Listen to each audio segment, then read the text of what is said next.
എല്ലാവർക്കും സ്നേഹവന്ദനം. ഇന്ന് കഴിഞ്ഞ ദിവസം ധ്യാനിച്ചതിൻ്റെ തുടർച്ചയായി ഉൽപ്പത്തി പുസ്തകം 4-ാം അധ്യായത്തിൻ്റെ 9 മുതൽ 15 വരെയുള്ള വചനഭാഗമാണ് നാം ധ്യാനിക്കുന്നത്. ഈ വേദഭാഗം ഞാൻ മുഴുവനും വായിക്കാൻ ആഗ്രഹിക്കുന്നില്ല. നിങ്ങൾ ബൈബിൾ എടുത്ത് നോക്കുന്നത് നന്നായിരിക്കും.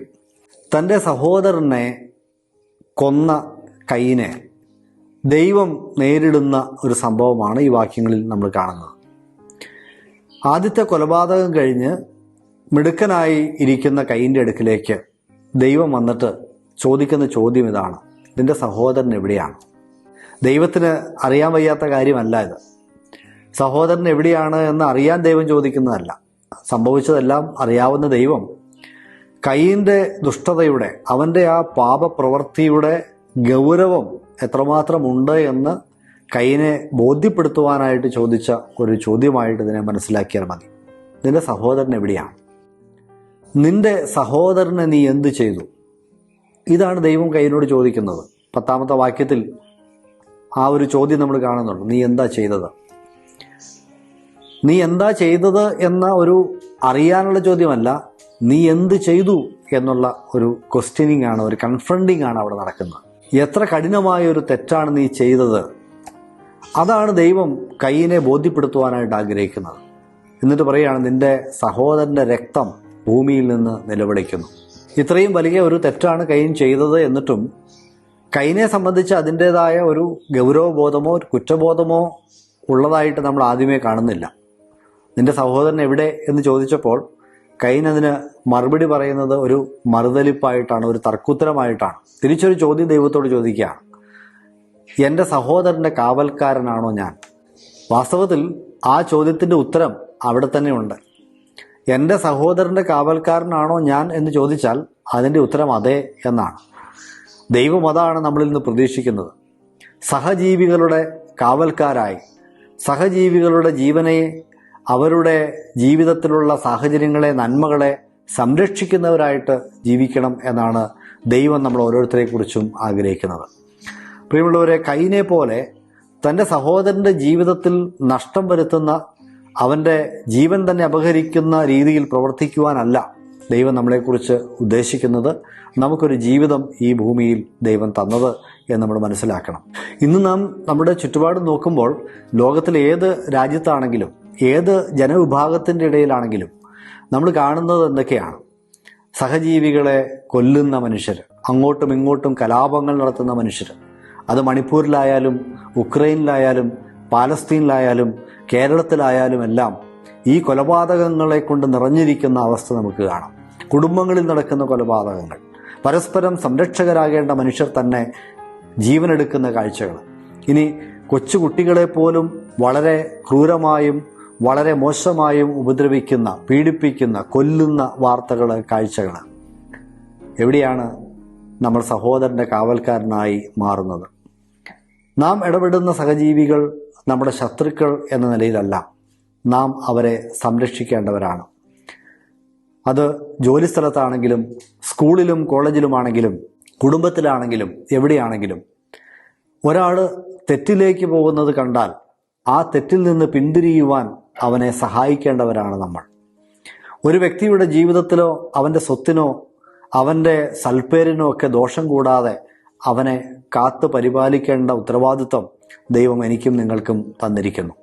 അതിനു പകരം നമ്മൾ സഹോദരന് ദോഷം ചെയ്യുന്ന, സഹോദരന് അപമാനം വരുത്തുന്ന, നഷ്ടം വരുത്തുന്ന മനുഷ്യരായി മാറിയാൽ പ്രിയമുള്ളവരെ, നമ്മൾ കയീൻ്റെ വഴിയിൽ നടക്കുന്നവരാണ്. കയീനെ പോലെ പാപികളായി ജീവിക്കുന്നവരാണ്. അവിടെ ദൈവം നമ്മോട് നേരിട്ട് ഇടപെടുകയാണ്. കയീനോട് ഇടപെട്ട ദൈവം നമ്മളോടും ചോദിക്കുന്ന ചോദ്യം ഇതാണ്: നിന്റെ സഹോദരൻ എവിടെ? നിന്റെ സഹോദരി എവിടെ? നിന്റെ സംരക്ഷണയിൽ ഞാൻ ഏൽപ്പിച്ച എൻ്റെ മകൻ എവിടെ, മകളെവിടെ എന്നുള്ള ചോദ്യം നാളെ നമ്മളെയും തേടി വരും.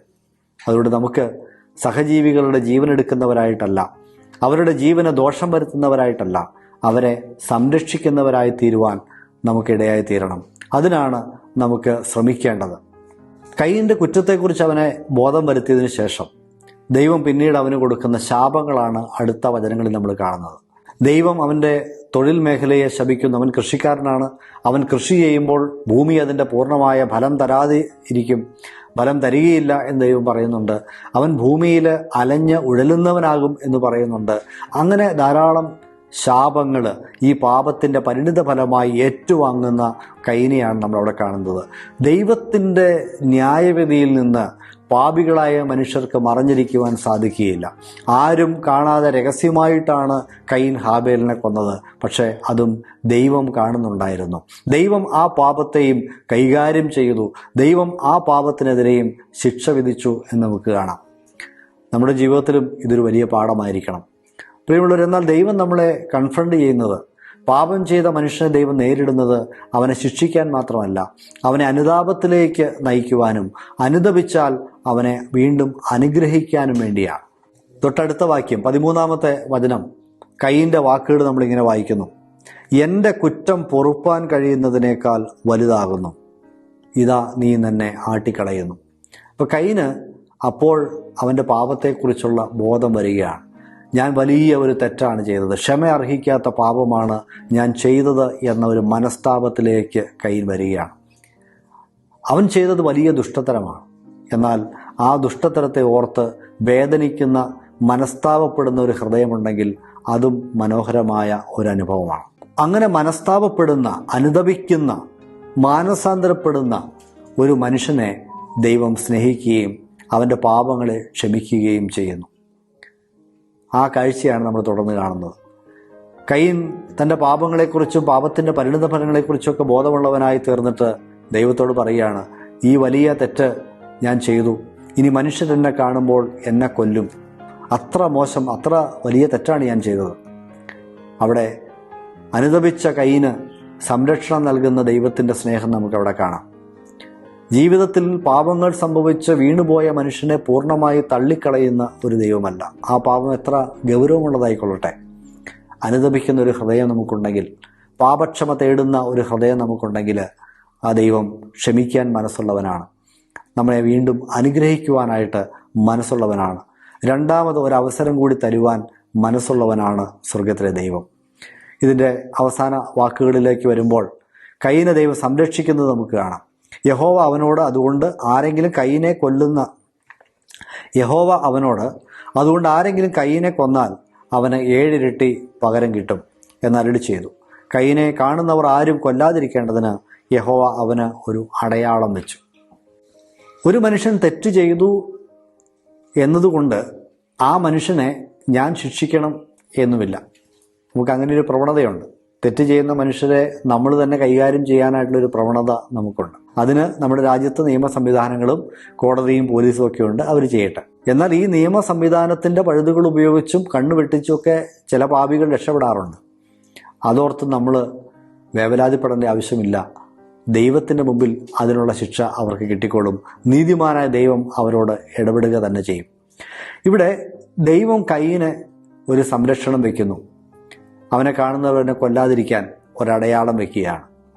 അത് അനുതാപത്തിൻ്റെ ഫലമായി, ദൈവം അവന് നൽകിയ പാപക്ഷമയുടെ ഫലമായി അവന് നൽകിയതാകാനാണ് സാധ്യത. ഈ വേദഭാഗത്ത് നമ്മൾ കണ്ടത് ഇതാണ്. പാപം ചെയ്ത കയീനെ ദൈവം നേരിടുന്നു, അവൻ്റെ ഉള്ളിൽ പാപബോധം ഉണർത്തുന്നു, അവനെ പശ്ചാത്താപത്തിലേക്ക് നയിക്കുന്നു, വീണ്ടും അവനെ സംരക്ഷിക്കുവാനും അനുഗ്രഹിക്കാനും ദൈവം മനസ്സ് കാണിക്കുന്നു. ഈ വലിയ ദൈവസ്നേഹം നമുക്കും അനുഭവിക്കുവാനായിട്ട് സാധിക്കും. നമ്മുടെ ജീവിതത്തിലെ പാപങ്ങളെ ഓർത്തും നമുക്ക് അനുതപിക്കാം, മാനസാന്തരപ്പെടാം. കർത്താവായ യേശുക്രിസ്തുവിലൂടെ ദൈവം ഒരുക്കിയിരിക്കുന്ന പാപക്ഷമ സ്വന്തമാക്കി ദൈവാനുഗ്രഹം പ്രാപിച്ചവരായി ജീവിക്കുവാൻ നമുക്കും സാധിക്കട്ടെ എന്ന് പ്രാർത്ഥിക്കുന്നു. ദൈവനാമം മഹത്വപ്പെടട്ടെ.